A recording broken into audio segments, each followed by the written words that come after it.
In tonight's special bonus episode, we cover the bits that I missed the first time round. We're going to go dancing with Elizabeth on the beach to find out all the cool things that she does there. We recover that tricky opening line, he doesn't row. We have some fun shooting the Lutesses in the face and picking up on some bonus dialogue that comes up there as well. We find a few little scenes and cutscenes that we missed out on before, especially one that humanises the handyman a little bit more, and we go into Comstock's private chambers to listen to the final Vox Phones, which I missed the first time round. This is Bioshock Infinite Explained.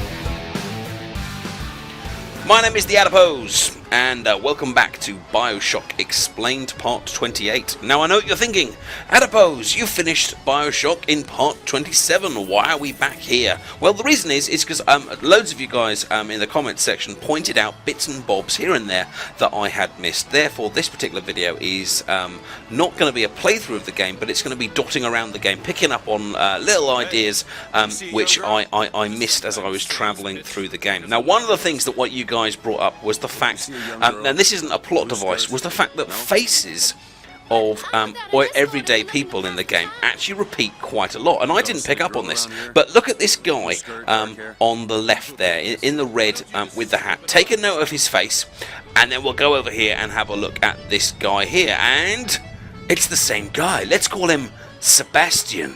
Hey Sebastian, Sebastian's having a good time here. Sebastian's also having a good time here, like we said. Sebastian is also having a lovely time with some ladies over here, and Sebastian is also having a great time by himself over here. It's all Sebastian. Now, I was actually really surprised at this, which means that either I'm completely blind or just something about the way the game was put together made me don't really kind of compare one face with the other. I mean, they don't tend to put identical guys right next to other guys, like in the same shot, but they do seem to put them pretty close. And in fact, one of you guys was brilliant, actually sent me some screenshots from around the game proving that the same characters kind of appeared over and over again, and I thought that the beach was be a brilliant place for this to be shown. And I think in some cases we've actually got the same characters just in different variations of headwear as well. I believe that over here we may have Sebastian, and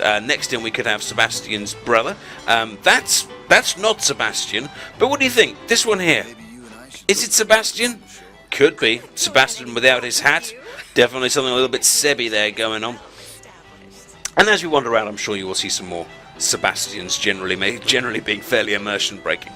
But one of you guys, in fact no, I take that back, several of you guys asked me to come back to this beach scene. Aside from the plague of Sebastians, you wanted to see all of the interactions that Elizabeth has with the people on the beach, because this is Elizabeth probably at her most happy. It's the point of the game where she's escaped from her tower. Interesting bit of dialogue about Darwin here, if I just pause for a second.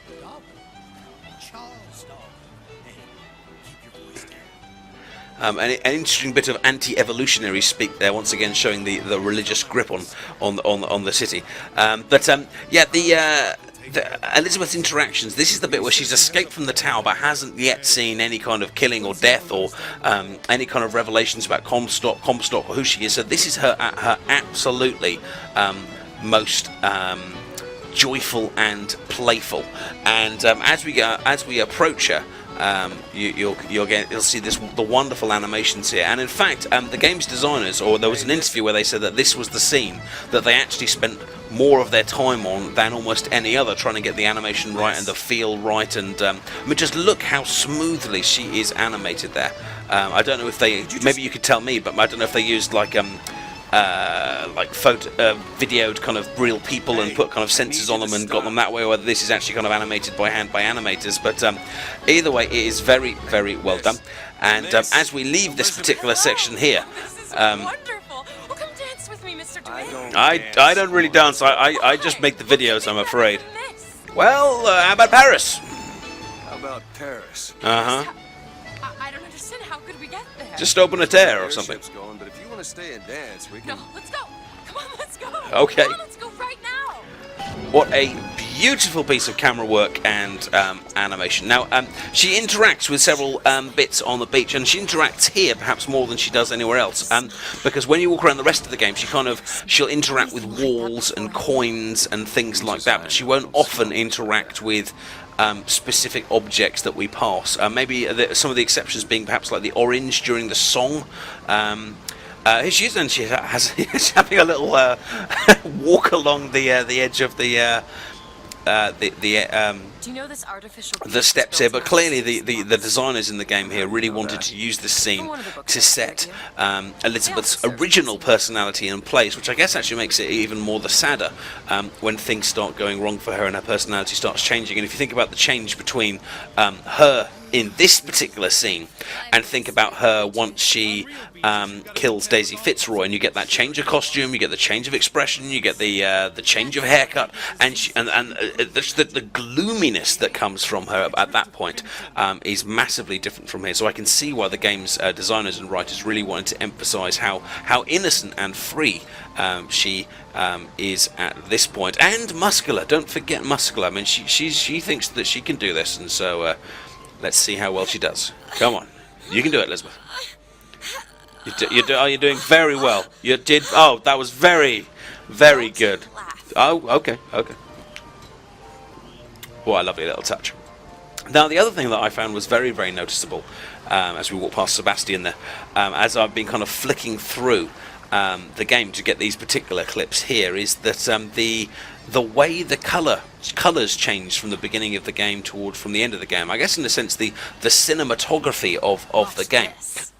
These opening scenes with the beach and the parade at the beginning with the lottery, you've got lots of light greens and light blues and lovely warm oranges and yellows and things like that, just giving this immense feeling of happiness. And if you remember that when you first arrive at Columbia, just how idyllic the city seems until it all goes wrong. But then as you'll see in this video, as we flick to the later parts of the game, as Elizabeth shows off her wonderful skipping stone skills, it changes to deep, dark, dangerous reds and deep blacks and pale greys and pale blues, and just that whole the cinematography of the game keeps changing to reflect the emotions and the narrative that is happening to the characters as well. And it's one of many touches that have really made this game a thoroughly immersive and enjoyable experience that I would absolutely put up there with a great movies, because I do think that the makers of this game aimed for this to be a piece of art as well as a computer game.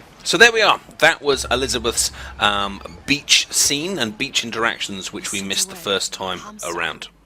I've read about him. Now, the next thing I missed was one of the key Voxphone tapes that you pick up throughout the game. I did pretty well. I think I only missed 3 or 4 in the final tally, but this was a key one, and it was all the way back where we first meet Elizabeth for the first time, and again that kind of happiness, but I guess mixed with loneliness in this first particular stage is really being shown. And the Voxphone that we missed is important. Whoa!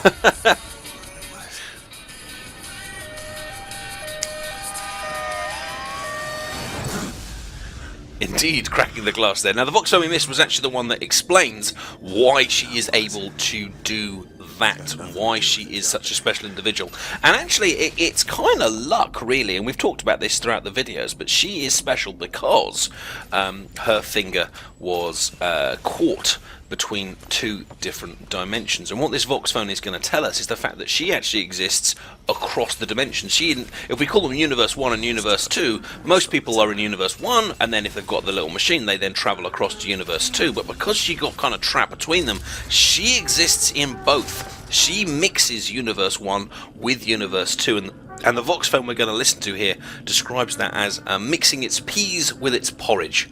So if we pick this up, we'll have a little listen.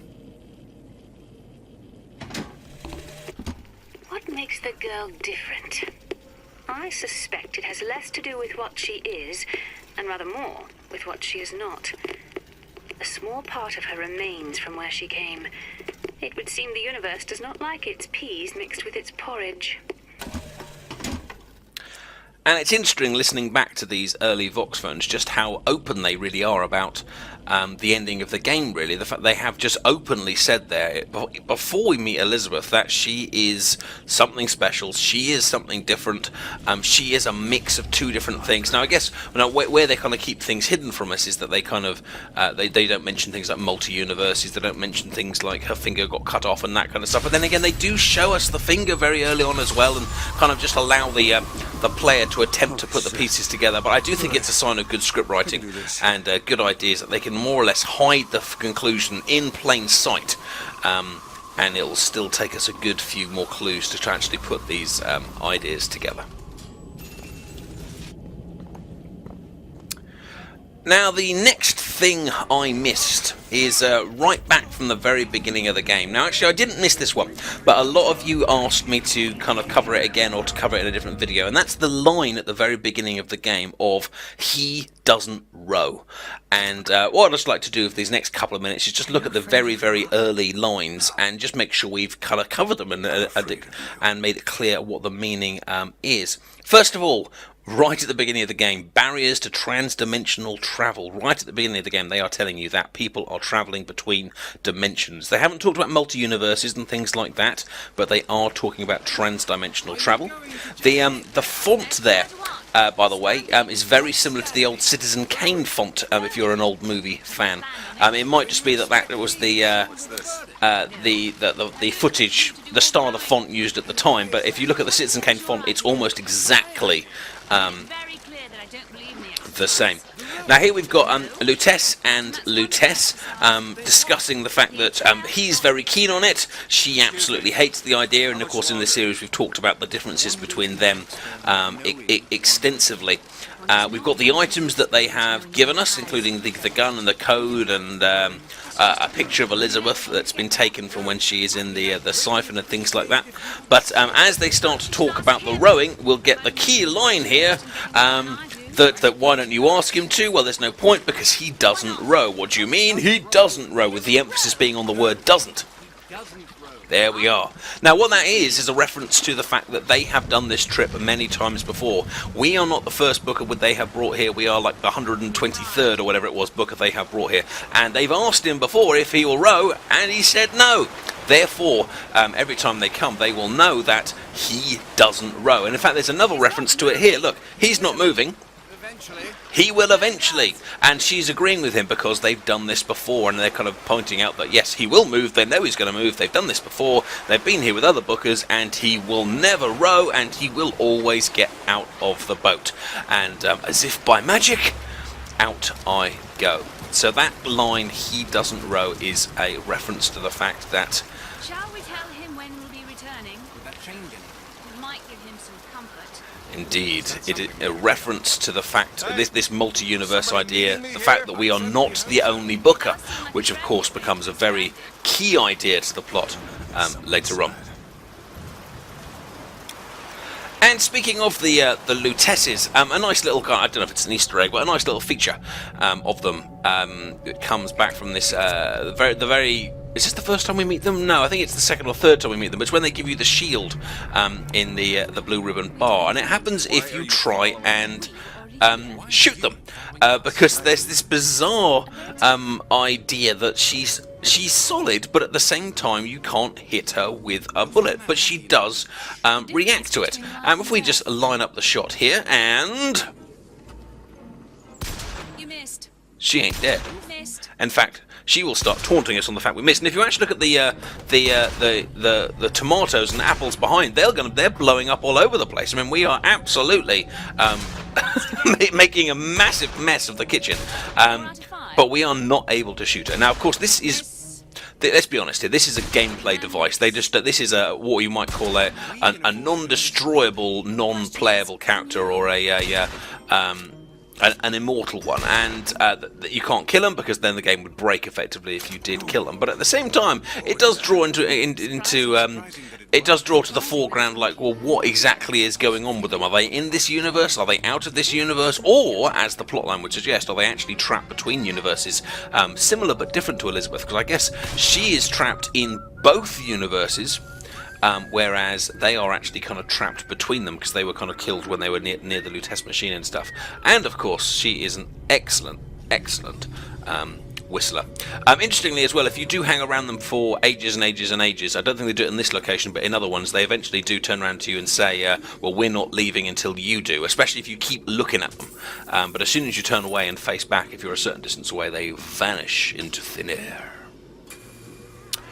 Now, the next bit that I missed that I would like to talk about comes from the third Booker. Now, this is where the Vox revolution really starts to show its true colours. First of all, and you might need to rewind the video clip there, but as you're running up the ramp there, those guys that are about to get shot are just saying things like, I'm just trying to feed my family, please don't kill me, I'm innocent, blah blah blah, all that kind of stuff. Just pointing out that effectively they're just security guards, they're just people employed by Finkton or employed by Comstock. They're not evil in themselves, but the Vox killed them anyway. And we talked about during the playthrough, we talked about how often it's the innocents that get caught in the fight. So it's fight between two kind of dictatorial leaders, and in this case the two leaders are Fitzroy and Comstock, or perhaps more Fitzroy and Fink, but either way these are the little people that are stuck between them.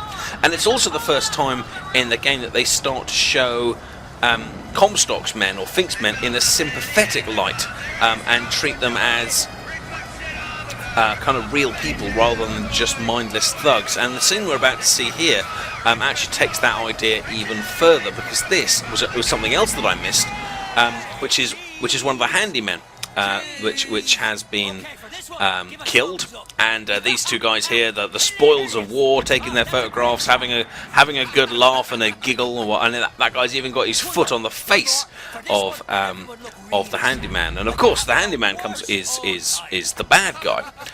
But we'll see that we've got a Voxphone under his hand there that actually changes I don't know, I guess the narrative of his character quite a lot, because he also is a man with a family and a wife, a man that has emotions, and actually we've talked about this in the game. He used to work in the siphon until he was exposed to too much of the field, and he kind of gained cancer, and just like Comstock in fact, but this time but rather than just allowing himself to get old like Comstock, he took hold of the machinery, was changed by Fink, and that's mucked up his emotions and his sleep pattern and everything. Have a listen to this. Samuel, when the spells of anger come, I want you to play this recording and remember that I am the proudest woman in Columbia to have been your wife. They said your soul was choked by the fumes in that metal box, but this I do not believe. And we shall meet again on that eternal shore. Both of us whole and smiling. I love you. I love you. I love you. So this is not a bad guy, this is not a monster, this is a man with cancer put into a machine to keep him alive, who is used by Comstock and Fink as their own personal pawns, who has a wife that loves him. It's quite touching stuff actually, for a first-person shooter. And remember what I was saying about the little people getting trapped between the two leaders and the propaganda of two leaders. Have a listen to what Daisy's saying here. Your children and seeing a beast meant to be ruled over, not someone capable of rational thought, not someone with their own dreams and aspirations. Not someone trying to make sure their kids have it better than they did. The founders see you as something to be controlled, to be told when to eat, when to sleep, when to stand and sit down. To say yes, sir, no, sir. May I go to the bathroom, sir? You ain't a person to them. You're a tool. Now, it doesn't actually sound very different from Comstock stuff that he puts out through the speakers and the radios and things like that. I mean, the politics may be different, but the outcome is the same. She's rallying her troops, he's rallying his troops, by persuading them that things would be better if only they followed the things that they are asking them to do. And of course, it's this propaganda that does lead to the war. Now, remember, in this reality, we do have more than 2 Bookers. We have 3, because there is a Booker who has been killed that we have merged with, and who actually joined the Vox Revolution. And let's have a little listen to him now. Bring us the girl and wipe away the debt. As plans go, I'd seen worse, except this girl was already gone. Monument Island's a damn ghost town. It seems like they evacuated her when they heard I was here. An old friend told me Comstock spirited her off to that fortress of his. As a one-man job, this just went from betting on the river to drawing dead. So little changes leading to massive differences in the outcomes of people's lives. Rather than us battling Slate and killing Slate, this Booker says, hey, an old friend. Rather than us fighting with Daisy and running away from her, this Booker says, hey, let's join up. Rather than Elizabeth being... as I talk to these guys for no real reason, rather than Elizabeth being trapped in the tower, Comstock takes her somewhere else, and it changes the course of Booker DeWitt's life in this reality and leads to his death. Now, I made quite a big thing when I was going through this game about talking about how I feel that Bioshock Infinite tries to be religious quite a lot, but not Christian. I think it's quite a deliberate stylistic choice that they want to have all this kind of religious feeling, but not actually directly refer to Christianity. But one of you guys spotted that next to this copy of the Word of the Prophet, which is absolutely not a Bible, it's the Word of the Prophet, there is actually a Bible. And now you might need a high resolution video to see this, but this is John and the story of the woman of Samaria, so one of the Gospels from the Bible. And if you kind of squint at it, you can see that it is the story. You know, got the word Jesus is in there. It's got a description of what he's doing. It's all slightly blurry, but my question, I guess, is this intentional? I mean, did they actually kind of think, hey, let's put a Bible next to the Word of the Prophet, or was it a case they kind of thought, oh, let's just put in a text that looks religious and just let it go? But this does very much confirm that this is the Comstock religion is an offshoot of Christianity, and of course all of the stuff about the Lamb of God, the sacrifice of the Father, and the child taking over, and all that kind of stuff is definitely very kind of Christian in its idea. But one of you went into even more detail than that, and was started telling me about lots of other kind of I don't know if it's accidental Christian slip-ups that are in the game. We've got depictions of the Virgin and Child, not Mary and Jesus obviously, but Elizabeth and Lady kind of Comstock. We've got a reference to a Rembrandt painting, Storm on the Sea of Galilee, which is of course a reference to one of Jesus's miracles, and he's one of his little adventures. And even the architecture itself is more than just a reference to a church. It is actually the same architecture as that you would find in a church. Now, a little bit later in the game, note the change of cinematography, but just after the death of Comstock, I missed 2 rooms and I missed 2 Vox phones, because I ran straight up those stairs there and I forgot to come in here. Now, these are 2 of Comstock's private chambers that actually give us a little bit of an insight into him. Now, I was fascinated by this display on the wall. Now, it could just be a train line, it could just be a map, but I wonder if this is Comstock mapping out the variables and the constants, or the variables that he wants to take, i.e. so the timeline's going one way, there's a choice, he loses the Lutece field to work out what happens when you make a certain choice, and then works out what route he wants to take his life or take his version of Columbia, and then he moves to the next choice, and you can see a split. Now, I tried to zoom in on the text and the numbers and stuff, and I can't really make anything out, but I do wonder if this room is Comstock's planning room to where he works out exactly what he wants to do and why he wants to do it, and if so, that's quite a major thing that I missed out the first time. I'd be interested to get your guys' thoughts on that and what you think that particular display is. But there's also a Vox phone here, the last one from Comstock. When a soul is born again, what happens to the one left behind in the baptismal water? Is he simply gone? Or does he exist in some other world? Alive. With sin intact. Now these are the last two Vox phones in the game, so this is the point where it actually really starts getting quite open. Just before we discuss that, have a look. Picture of Paris on Comstock's desk. Maybe the obsession with Paris isn't just left to his daughter. Maybe he's got one as well. But that Voxphone tape there is very, very open. When a man gets baptized, what happens to the man left behind? And obviously with all the stuff about multi-universes now, we should be putting two and two together and going, hang on, there is another version of Comstock around here. There's the unbaptized version of Comstock. And of course that is us. Booker, DeWitt. But that's not all. And in fact, when we go into Comstock's bedroom, we'll see there's a few more details that we can see. First of all, he has a lovely bed and some wonderful decorations. And we'll just nick his guns. But look at that. We have got a book, we've got a uniform, and we've got our last Vox phone. The prophet is dying. The metastasis has aged him so quickly.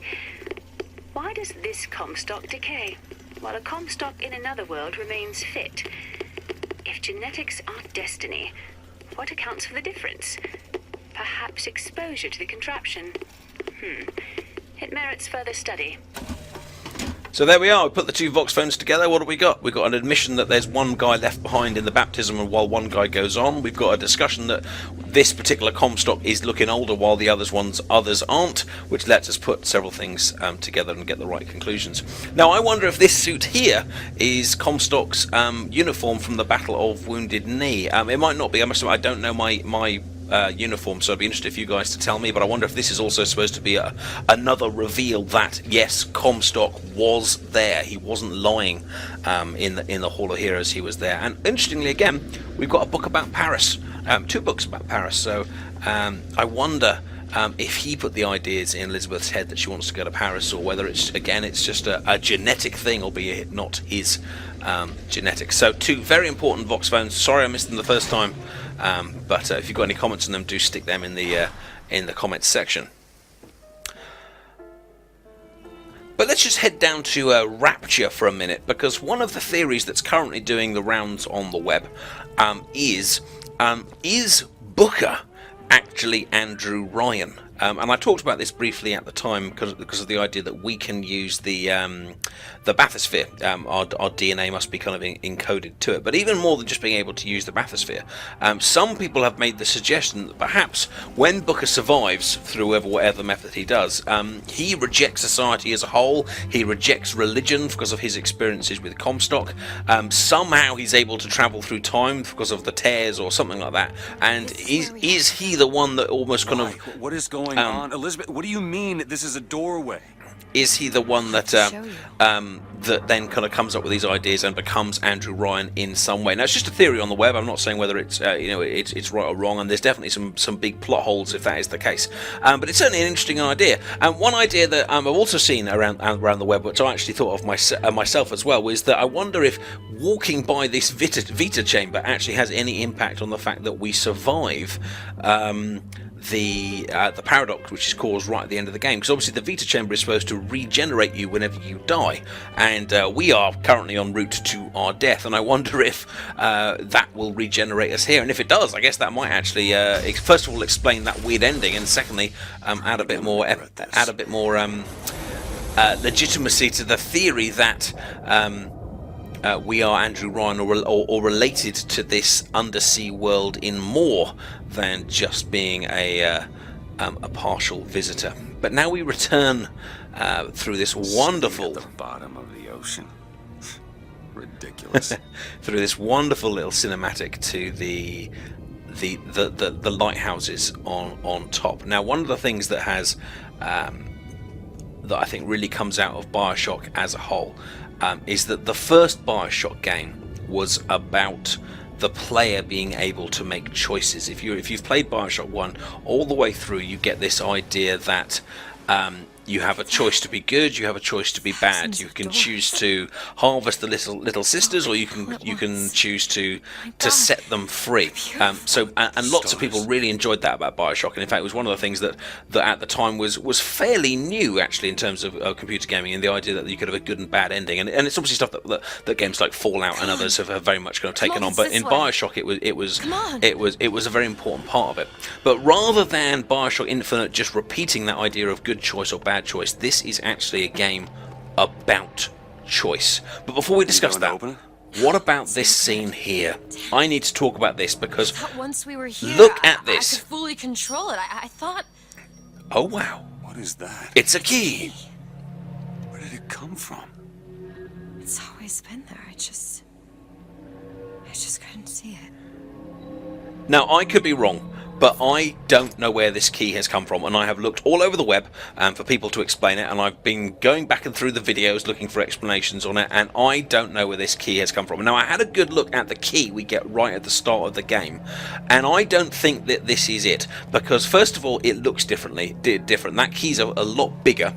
It's got the bird and on one side and the cage on the other. Now, I can't quite zoom in on this to have a good look at it, but I don't think that's the same. Secondly, that key is given to Elizabeth when we initially escape from the siphon, and you give the key to her, she unlocks the door, and she leaves the key in that door. And you can go back and look at that clip, or replay that section of the game. She leaves the key there and we leave. So I really don't think that key is that key, if I'm not just repeating myself there too much. In that case, where does the key come from? I don't think it's answered, and I do wonder if the DLCs, or one of the DLCs, will explain that key, and that whatever characters we end up playing with, whatever characters we end up using, whatever storyline we follow will interweave with these characters in some way, and lead to that key being given to Elizabeth at that point to enable her to fully realise her destiny as this being who is able to travel from universe to universe.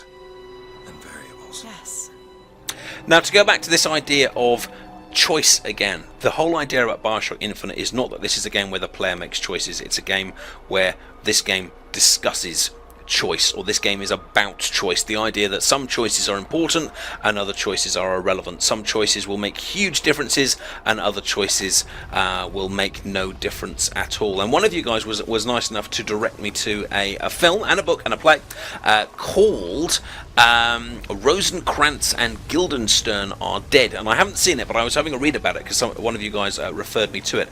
This is a book that's about, or a play that's about, two minor characters from Hamlet, the Shakespeare play, who basically don't really do much for the whole play and then die at the end. Now, the play that was then written, Rosencrantz and Guildenstern Are Dead, basically then shows the whole play from their perspective and shows their interactions and their conversations while the rest of Hamlet is kind of going on around them, and shows them as these kind of figures that are controlled by the choices of others, or controlled by destiny, and they are constantly walking towards or moving towards their own destructions. Now, I think the parallel with this scene here is really important, because here we have got Booker and Booker and Booker and Booker, millions of different Bookers from a million different multiverses, all walking towards their deaths, and there is nothing they can do about it, because the choices that they will make are already kind of set in stone. In that play as well, Rosencrantz and Guildenstern Are Dead, there's also a scene with a coin flip, which of course compares very nicely to the coin flip that we have again, and it links back again to that idea of choice or lack of choice, and the idea that you can't escape your destiny. So I think that is definitely a film I'm going to be. There's a film version as well, which was released, starring Richard Dreyfuss and I think a few others. So that's definitely one I'm going to have a little look at to get my Bioshock fix from another route. Now, another thing I wanted to discuss here, as an ethics teacher, is the idea of predestination, because there's an interesting theory within Christianity that says that God knows what decisions you will make. There's one theory that says God controls your decisions, and I guess that one's fairly straightforward, if not particularly nice. But there's also a theory that simply says God knows what decisions you will make, which does lead to some ethical problems, because if God knows what decisions you will make, do you actually still have any choice in them? If he has actually seen your decision in the future, does that mean when you actually come to that point you actually have any choice in what you do, or in fact is that decision actually kind of made for you by the fact that the decision has already been made, even if it was you that made that decision? It's a little bit kind of mind-blowing, but I hope you kind of see what I'm getting at. Which brings us, of course, to, and I think this is a good place to finish, the baptism. The baptism of Booker DeWitt and the birth of Zachary Comstock. The place where the great split happens, the place where this whole game essentially begins, through the creation of an evil man who wants to be a dictator through the use of very unsavory tactics and racial discrimination, and will manipulate people through faith and religion and prophecy and all sorts. So that's my little look back at the bits I missed in Bioshock Infinite. If there's anything else I missed, maybe we'll get to it another time. But I'm quite excited because it has been announced that they will announce the next DLC at the end of July. They haven't said that that's going to be when it's released, but at the end of July, and we're now the 13th of July, they have said they will give us some more details about it, and I do hope that I will be doing some playthroughs of those when they come about. Thanks very much for watching, and of course I'm always be delighted to read your comments. Take care, and I'll see you soon. Bye bye.